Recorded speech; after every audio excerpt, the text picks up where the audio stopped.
Shwmai croeso, hello and welcome to another episode of the Bluebirds Nest, Neath ar adael gleision, which as always sponsored by DragonBet. So please take a visit to dragonbet.co.uk for all of your up-to-date Cymru Premier and other sports betting markets. But as always, please gamble aware, please gamble responsibly. Now, episode 15, I'm delighted to welcome three guests. It's the most we've had on screen at any time so far. It's Achieve More Training's co-directors, Matt Hilliker and Joe Havey, alongside our first returning guest, Community Development Manager at Haverfordwest County, Wyndham Williams. Welcome, all three of you. Hi, Ryan. Cheers, Ryan. Hey, right. So I'll go back now then to early 2021, and Achieve More Training became one of the club's key off-field cogs. Matt, I'll come to you first, if I may. For those that are unaware, who are Achieve More?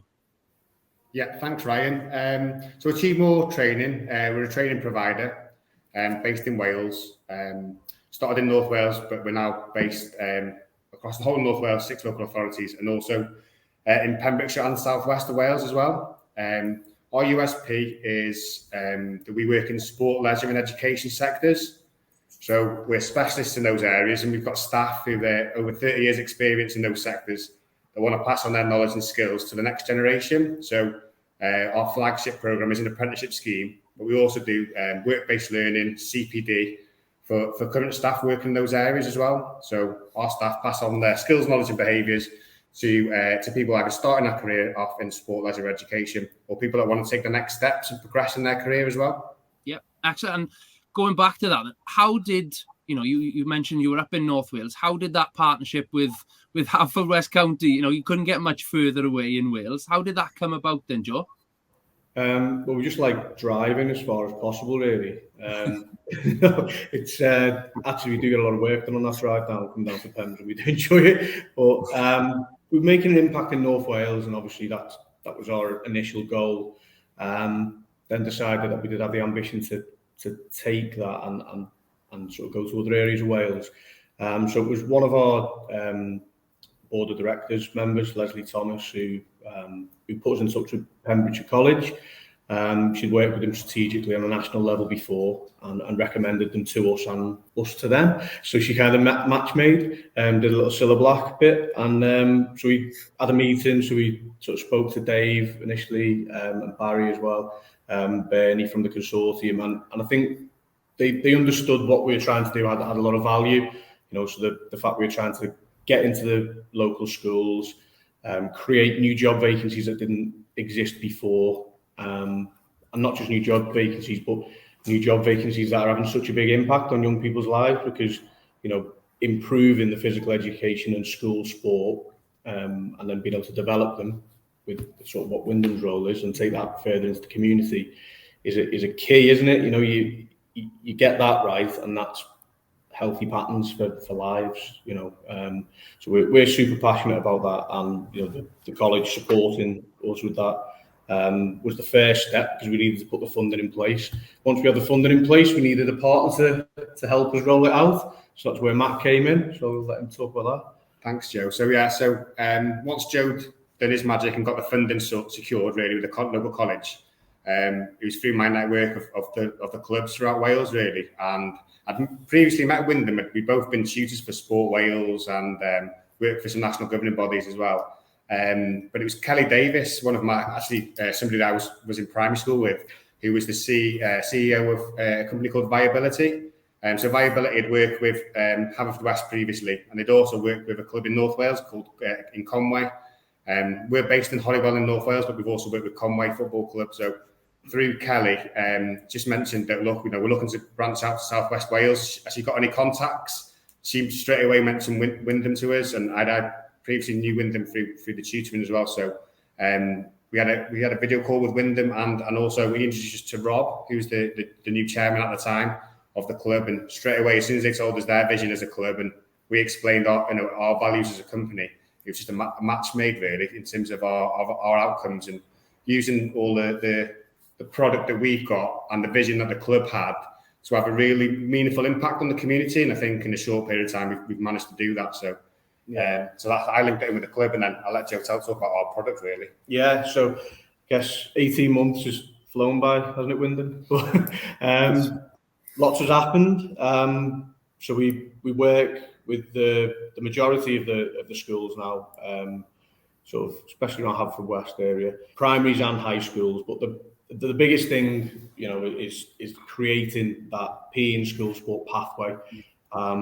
So primary schools didn't have a specific person to do that role. The sport always fell to the teacher, and that might have been a sporty teacher and the kids got lucky, or it might have been a teacher that was terrified of doing PE and the kids got awful PE provision. That's not their fault, but they get such little training in their sort of training as a teacher. I think it's only 15 hours over a 3-year period, so it's no wonder that they struggle unless they are sporty anyway. So for us, getting the funding to be able to get someone qualified in PE in school sport, and then actually improve that provision for the youngsters in the schools was just what we needed to do.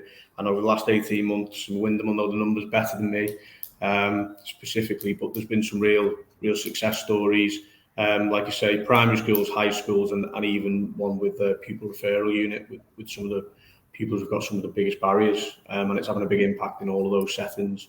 So we're really proud of what's happened so far, and want to push on really and do more. That's excellent. I think the first point I got to pick up on, that's classic Wales, that is. Everyone knows someone who knows someone else. But I won't talk about Wyndham and Matthew Kelly as well, but you go down to Pembrokeshire and speak to anybody will know Wyndham or Matthew Kelly. So we were really lucky with the staff that we linked in with that were 4 hours away from us. So yeah, we've got 2 Mr. Pembrokeshires down there. So yeah, that's always the case. You go abroad on holidays and you find somebody who knows your next door neighbour half the time. No, the 2 key words that I've certainly picked up again from what you've responded to now: impact and community, and it really has been a huge impact over the last 18 months, particularly on not only the club's perspective has been great, but the impact across schools and the PIUs, across Pembrokeshire in particular, it's been excellent. Massive impact, obviously, on the pupils themselves, who are having perhaps more expertise in their school. The staff have sort of seen best practice maybe and learned from their new colleagues and the wider school communities too. Wyndham, I'll ask you shortly now about sort of the apprentices themselves and the impact that you've seen them develop in themselves. But quickly then, what's next for Achieve More? The job roles that we created, I suppose the easiest way to explain it, they're a level 3 physical education school sport position within schools.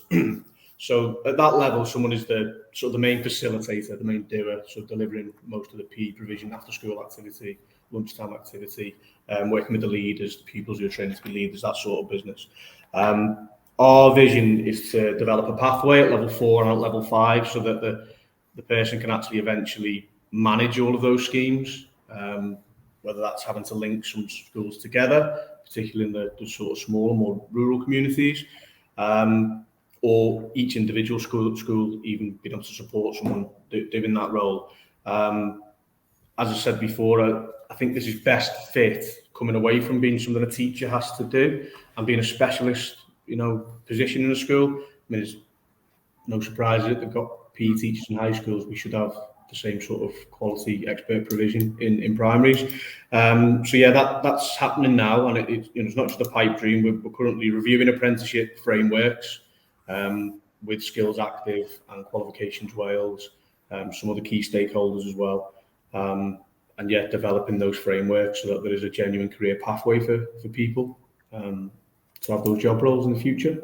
So we're working with Skills Active strategically on the pathway of the provision, but also, as well as working with schools, we're also working with Welsh Government and Apprentice, who are an ATA, an apprenticeship training agency, on a shared apprenticeship scheme. So Welsh Government are funding Achieve More Training and Apprentice to work with 20 clubs nationally.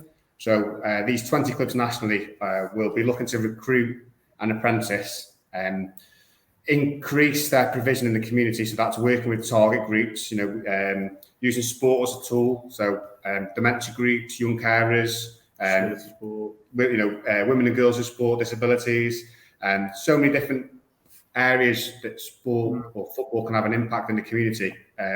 So these 20 clubs we're going to work with, we're going to look to help them recruit an apprentice, which is kind of our USP. we always work with employers to help the recruitment stage. Once we've recruited those 20 apprentices in each club then will work together to increase the provision. So there's more, basically creating a hub in that community, in that town. Lots of provision with target groups. Increase sustainability. So that's either through grants and bids, fundraising, or the commercial arm of that club. So we're making it, that role itself sustainable. And generally just helping the infrastructure of those clubs. So that really good provision that we're helping to create in the schools of positive experiences of sport and physical activity can then be transferred to those community groups or community sessions. Different football clubs, rugby clubs in those communities. Even got an ice hockey club, haven't we? We've got an ice hockey club in Deeside that was decimated during COVID, and we're now working with them to use an apprentice to improve the infrastructure. And I guess that's where we're at, is we want to help these 20 clubs improve their infrastructure, become more professional, more sustainable. And the best, most cost-effective way of doing that is recruiting a local young person to become an apprentice. And the work that we're going to do with those apprentices is give them the skills to, one, put on more sessions for user groups, and secondly, bring in more income to that club to make it more sustainable and professional. We've actually linked in with Haverfordwest as a strategic partner, and it was Rob's vision and Wyndham's work that kind of excelled and kind of gave us the blueprint for these other 20 clubs. They definitely are the shining example of what a club can do in the last 2 years.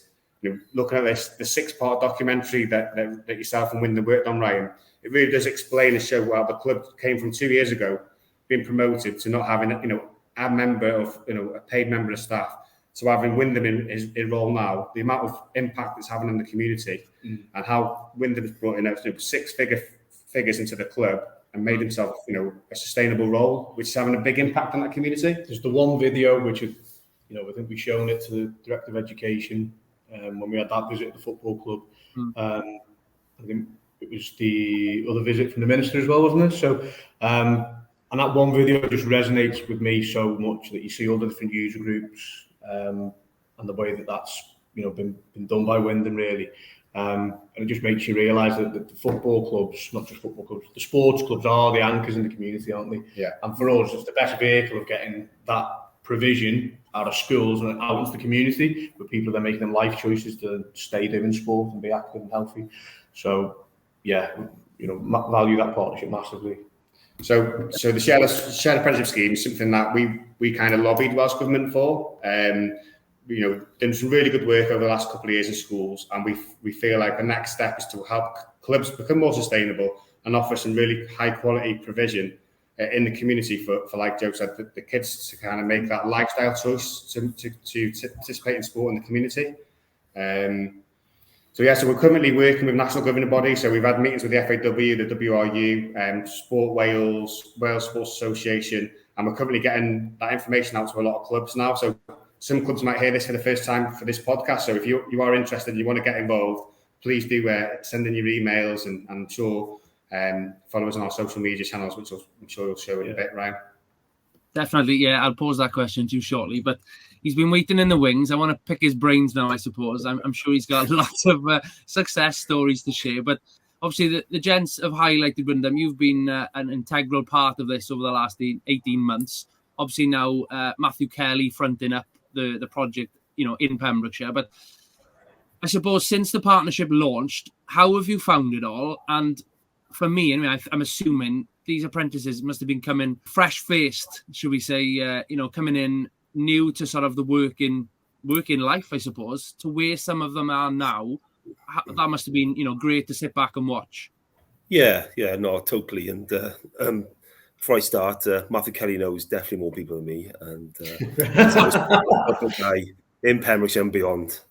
But yeah, no, the apprentices that we've had in schools, have really impressed us, and it's been the best part of the job to see them grow and flourish, and just be around those conversations when people are talking about them. It's brilliant. I can just give an example now on Saturday of one of our apprentices in a local primary school. Who's doing amazingly well, and never thought we'd see him in school. But he's completely excelled. He's engaged with the children, and he's been he's a vital cog in that school there now.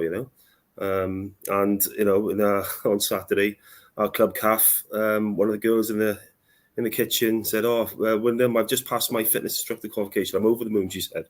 And I was like, "Well, that's what it's all about, isn't it?" But no, Achieve More shared the same vision and aim that I have, especially with Rob as well and the club, and it's just a perfect fit. But this process is about a matching process, getting the right person, supporting them, getting the right training.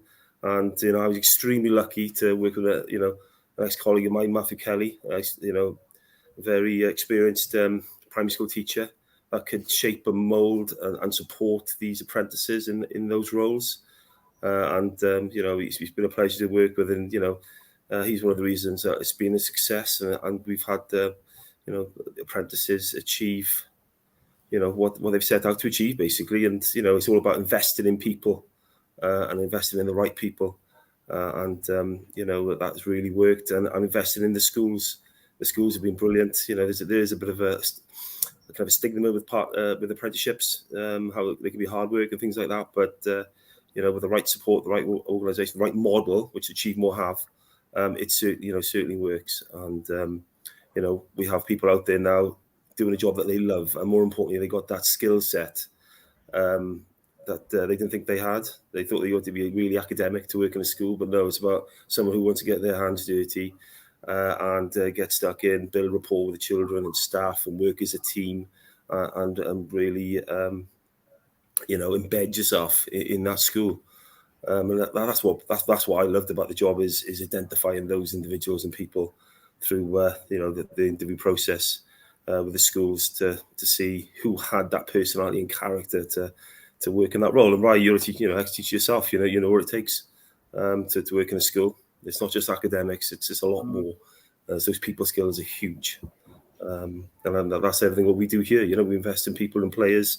We want people that can work with each other and achieve their dreams. So for anybody watching or listening on to this now, then, whether it be somebody in a school that's looking to engage with Achieve More and the sort of apprenticeship model, or an individual who themselves would like to sign up, I suppose, to register, what's the best way to do that then? Through Achieve More, I guess it's going onto our website, so it's www.achievemoretraining.com. We have over 100 vacancies based in schools every September. We also have double figures of vacancies in leisure provisions, predominantly in January. But at the moment, if you head over to our website and look at the vacancy section, you'll see some of these vacancies at the clubs we mentioned for the shared apprenticeships are actually recruiting right now or coming out in the next month or so. So please have a look at that section on our website if you wish to apply for any of our club-based apprenticeships.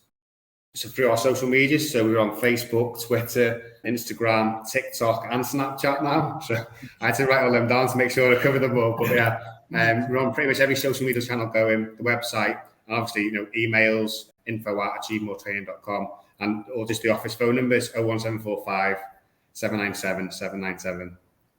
Excellent. Good stuff. Well, keep it up, I suppose, and look forward to hearing about those additional success stories coming through. Wyndham, I can see you're sat in the Bluebirds Nest in the Riverside Shopping Centre hub shop. I've got to ask you this, as we come into the autumn months now, Achieve More was one of the big off-field developments that the club embarked on. One of the most recent was obviously opening the shop. It's come to the end of the 4-month trial phase now. No doubt you're probably analysing data and evaluating what could come next. How has it been? A success?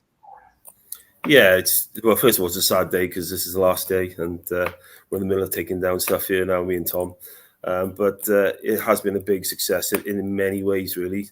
The whole aim was to be more visible and vibrant within the town and connect with our fans, our community, our businesses, our volunteers, and show that Haverfordwest County is here, It's behind Morrison's, but it's in your town. And, we're in the Welsh Prem and, it's a special era, at the club at the moment. And we're on a journey and we want to bring people along with us on our journey. So we need to be out there face to face. People can drop in, and that's exactly what's happened. We've had so many, and just looking at the analytics now and the stats, trying to put a report together at the moment. We're looking at over 2,000 visitors that have been here. Over 100 pieces of merchandise have been ordered. 10 promotional events through our sponsors, Smile to Be, Great Hound Savings, Achieve More, and Oggy. We just had our FIFA 23 finals yesterday, which was absolutely, I've got to say, amazing. And that was a live stream on the Twitch platform, so it was going out there on the World Wide Web with all the gamers to see the FIFA 23 and all our young Bluebird fans enjoying their time. And it's been a place to find out what Haverfordwest County are doing. It's, like I said, a drop in, and we would love to continue this. And there is work behind the scenes, going on. See if we can find a unit that's a more permanent fixture to really embed ourselves in the town and have a footprint, so the club can just grow and be visible and vibrant in everything we do, whether that's activity in the community, our academy, our first team on the field, and our clubhouse, because our clubhouse has been utilised for so many different reasons now. We've set the first professional learning centre up there now with Achieve More training through the apprenticeship scheme. We've got a T-Happis dementia service, which was launched last week. And we hire the clubhouse out for all other types of events as well, and for mental health. We've got a Fit and Fed program, kicks off tomorrow for the holiday hunger program, working with the local authority. So yeah, it's endless, and just an example of what a clubhouse can do and your football club can do. It's a real asset to the club and to the community, and it could be used by just being a bit, how can I say, thinking outside the box. Being that green goldfish almost. Don't be an orange goldfish and swim in the same direction. Try something new, and it's being different, and it works. Try these things, and it's amazing what opportunities can happen. But yeah, it's a sad day leaving the nest. We're flocking the nest, and I've got to find somewhere to put all this stuff. Eggs being borrowed, mannequins and displays and coat hangers. So I had to go to Bon Marché across the road, 100 coat hangers and things like this. So because we want to come back, we're desperate to come back, and to have the right unit in town and right community partners with us, and have a future here. Awesome, I love it. And to think where the club's come from in just a matter of years, it was a good place originally, financially stable and doing okay, but to where it is now, they're worlds apart. I personally never thought I'd hear the day you were talking about Twitch and FIFA 23 and gaming. So it is. And watch the footage. It's brilliant. You've got the kids screaming in you with the Oggy hands, and live commentary from Pure West Radio. The commentary was amazing. It was like being in the Premier League. I've got to say, it was a great day. It was Kian from that football drawing ended up winning the tournament, but it was against your son in the final. Yeah, well, I feel quite bad because I never gave my boy a chance, really, because all the other kids were coming in for that month entering the competition. They were good, all the showboating and rainbow flicks and things. And my boy's quite direct, tough, hard, and plough through. And that's what he did yesterday. And he had luck on his side because there should have been a few yellows and reds, but the referee on the computer didn't give it. And he got 2-0. And Kian, who probably plays, 5 hours a day on it, I've heard, was sweating half time because it was 0-0. And my boy was, That's his dad's rugby background coming through there, I think. Totally. Yeah, totally.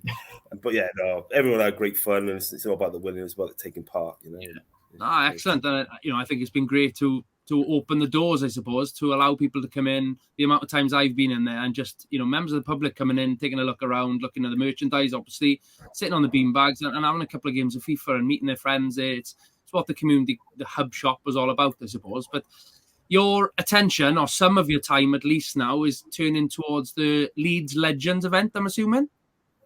Yeah, so we got a charity dinner to raise money for one of our community charities, VC Gallery, and support our Flourishing Academy at the football club.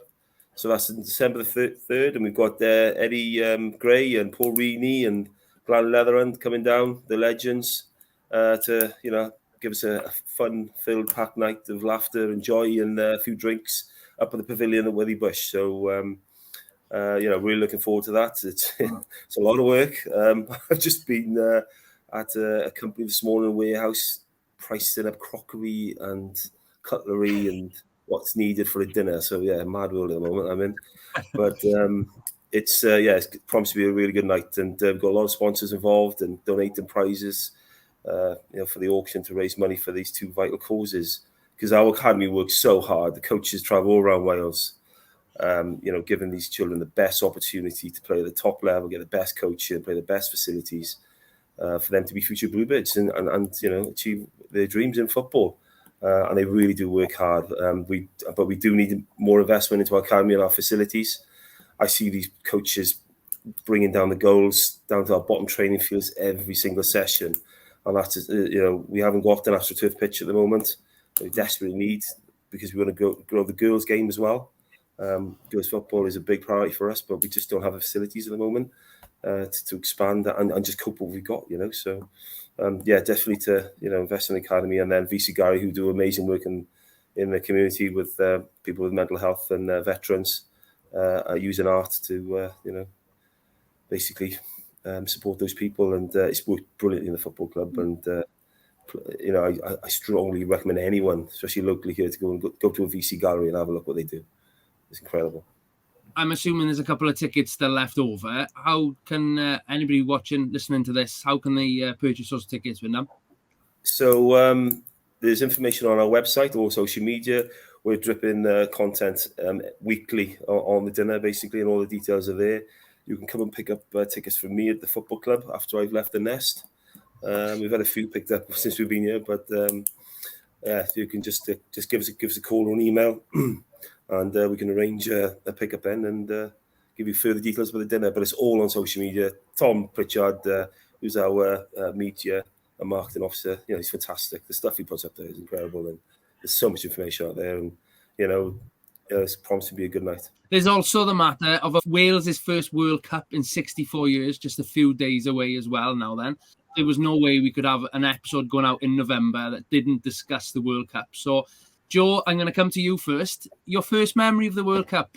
Mine was definitely Roger Miller scoring that lovely little left foot clip goal into the bottom corner, and then the bit everyone does remember is coming off and doing the dance. So, don't think I'm very good at doing the dance, but yeah. Roger Miller, that's me. That was my next question. Can you give us a maybe at the Leeds Legends night. Brilliant. How about you, Matt? A little bit later than Joe, to be honest. So mine was my first memory of a major tournament was Schmeichel in '92, which was the Euros for Denmark. But actually, the World Cup would have been USA '94. Just that whole tournament, really coming home from school at that age, and watching every single game. So yeah, really enjoyed that. Wyndham, I know you've got a big rugby background, but I'm sure you've had the Football World Cup on over your time. What's your first memory? Italian '90, definitely. With Gaza. That's massive for me. Yeah. And obviously Pavarotti still play that now. So the toss up between Roger Miller and Diana Ross for me. Of those, there has been, and the World Cup is such a monumental occasion. I really look forward to it. As soon as one's finished, you got the eyes on the next one. What's been the best ever in your opinions? And we'll go the same order. Joe first. Maybe it's just an age thing, but the USA one did just grab me. It sort of was young for the Italian 91 and was probably more sat down to watch it, if that makes sense. Was the USA 94, it was like you just absolutely glued to it, and obviously it meant that Everton signed Daniel Amokachi as well after it. He scored a couple of goals for Nigeria and then helped us win the FA Cup the season after, which was good. So, yeah. No, you got that in there. The World Cup question, you still managed to get that big in there. Yeah. How about you, Matt? It's probably the same, I think it was probably my age and, coming home from school, not loads of responsibility at that time because, I could watch every single game. It's probably the first and last World Cup I watched every single game. So it's probably that 94 World Cup. Probably it's the tournament I remember falling in love with football in terms of, watching every game and all the dramas, the ups and downs of it all. Tournament football, really, yeah, so 94. Yeah. What was that game with... I think it's World Cup. What football? with the round ball. Beckham kicked out. When was that? Yeah, 98. Yeah, again another moment where football players, choosing the wrong thing to do, and there's emotion behind sport, and just to see him bounce back after that, as well, this is impressive because you can imagine how much stick he had for that. Yeah, 98 for me is probably, like you say, the first one I sat down and watched. I remember vividly the final where Ronaldo was, the best in the world at the time. And, he went through that bout before the game and there was a bit of unrest in the Brazil camp. So 98, I probably agree. That's my own personal one then. Coming to the modern day, and I think, you've got these young Bluebirds now who are into football, like your son, Wyndham, and Kian, and guys like that. This is going to be their probably best ever when they look back in years. Wales' first opportunity on the world stage in 64 years. What do you think our chances are then?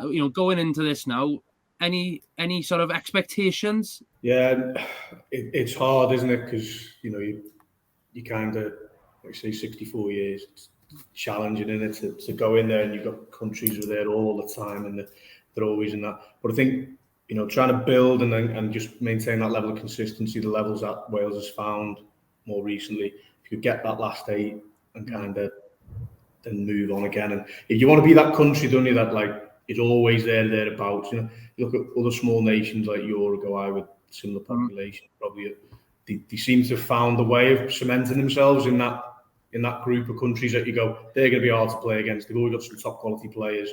And I think that's where it's at now for Wales, isn't it? It's trying to make that reputation, and people don't want to play them really. So yeah, I think it'd be nice to see last 8. Yeah, I think getting out of the group isn't going to be as easy as we possibly think. But I think if we do get out of the group, I think tournament football, like Wales can beat anyone on their day. I think going into the Euros, many teams worldwide probably saw us as a one player team. But lately, since that Euros run, I think it shows that we have got strength and depth across the team now. For a smaller nation, I should say, and the others, we are punching above our weight, but we also we've got a lot of decent, good, young, technical players coming through. And there's a few from the north as well. Like over the years, North Wales been kind of left, and there's a lot of players in the south. There's a lot of north players, players from the north, and I've been picked up in academies and breaking into that first team as well. So yeah, there's lots of representation from around the country. So I feel like the whole country's behind the team this year. So I think get behind the team, get out of the group, and I think once you get knockout football, we could go as far as as anyone can think, really. Yeah. Wishful thinking, but fingers crossed. Yeah. How are Wales going to get on? Yeah, I'm going to back them all the way. It's the red wall. It's well, 64 years is such a long time, isn't it? And look, let's beat England, and then let's go from there. All right, then. Tournament football, anything can happen. We've got Bale, we've got Ramsey, we've got some special players. And for me, Rob Page, I think he's been phenomenal. Everything he's had to put up with, and gigs in the background, that going on and stuff. And Joe Allen is on my local pub on the wall in Narberth, been painted. Wild goal. Brilliant. Yeah, so World Cup fever's already started in my hometown, Narberth. So. Apart from Wales, then, who is going to be the team lifting the trophy come December the 18th? I think it's remarkable to say that so close to Christmas, but who's going to be there lifting the trophy, Joe? It's probably like a heart and head answer. So heart, you'd love to see Messi win something, wouldn't you? With Argentina, but I think head is probably hard to look past France this time. I think just quality everywhere, haven't they? They're very good. Good strength and depth, yeah. Apart from Cymru, obviously, we're going to be definitely up there. It's probably, Germany, Brazil, the teams that are just used to playing in the tournaments and doing well, the underdogs, but they're not underdogs, are they? It's the teams that do well every tournament, don't they? So Germany's, Brazil's, maybe even Belgium, I think, might get there if they can get past Wales. No doubt we'll face them. Who's winning for you? Obviously, heart is Wales, and I think head, France. Just because of FIFA 23 and Mbappe. Yeah, all the stats now. I think there was an article out on Twitter the last few days that a supercomputer, they have them every 4 years, don't they? That predicts the way it's going to go. And it's got Argentina beating Portugal in the final on penalties. And I think if that was to happen, Messi, Ronaldo final, that would be, the grandest of them all. And I think somebody told me that if Messi plays every game now until the final of the World Cup, that game potentially would be his 1,000th game in football. So, crazy. Easy to predict that. But for that to come through, and again, I think Argentina, I say outside bet. They've always been there or thereabouts. I think they're a great pick. Probably, well, I'd love to see Belgium win it. I'm a big Man City fan outside of Haverfordwest County, obviously. So Kevin De Bruyne being in the mix and picking that up would be excellent. But who knows? Hopefully Wales are there till the depth of it. Finally, now then, you mentioned you sort of started up in North Wales and your links to local teams. You've got plenty of friends over at Holywell Town. They play at the Achievemore Stadium themselves. They are travelling to Pembrokeshire, all the way down south to Pembrokeshire this weekend to face our neighbours, Hilliker United. Holywell, they're going great so far in the Cymru North. They're right up there in the mix with a couple of other teams. They fancying a cup run, do you know? They're definitely looking forward to coming to Pembrokeshire for a way. Yeah, the National's all about it. Yeah, we've been speaking about hotels, where to stay at, what to do whilst down there, but and also a little bit about Haken. I've been watching the podcast over the few weeks, seeing the players that have been playing at Haken coming through to Haverfordwest and vice versa, players that go back there. So some really good links locally there. But they'd love to go on a cup run. Doing really well in the league. I think their main focus is the league and pushing on to try and get into the Prem over the next couple of years. But yeah, who wouldn't want to go for a cup run nationally? Yeah. And I'm sure they'll hopefully enjoy their visit, but also enjoy it on the way back as well. Exactly, yeah. Nice 4-hour trip. Very, very scenic trip on the way back for a few drinks, yeah. It'll be a nice Saturday evening going back, I'm sure. But gents, thank you for your time. It's been great to chat, obviously, about the last year and a half of the partnership and how it's maintained and how it's going forward, the impact it's going to make. I'm especially excited about some of those predictions about Wales, last 8, things like that are phenomenal to even just consider happening over the next few weeks. Enjoy the World Cup and look forward to seeing you down at the Augie Bridge Meadow soon. Thanks for your time, gents. Cheers. Thanks, Ryan. Thanks, Ryan. Thanks, guys. Throwing out. Bye. Yeah.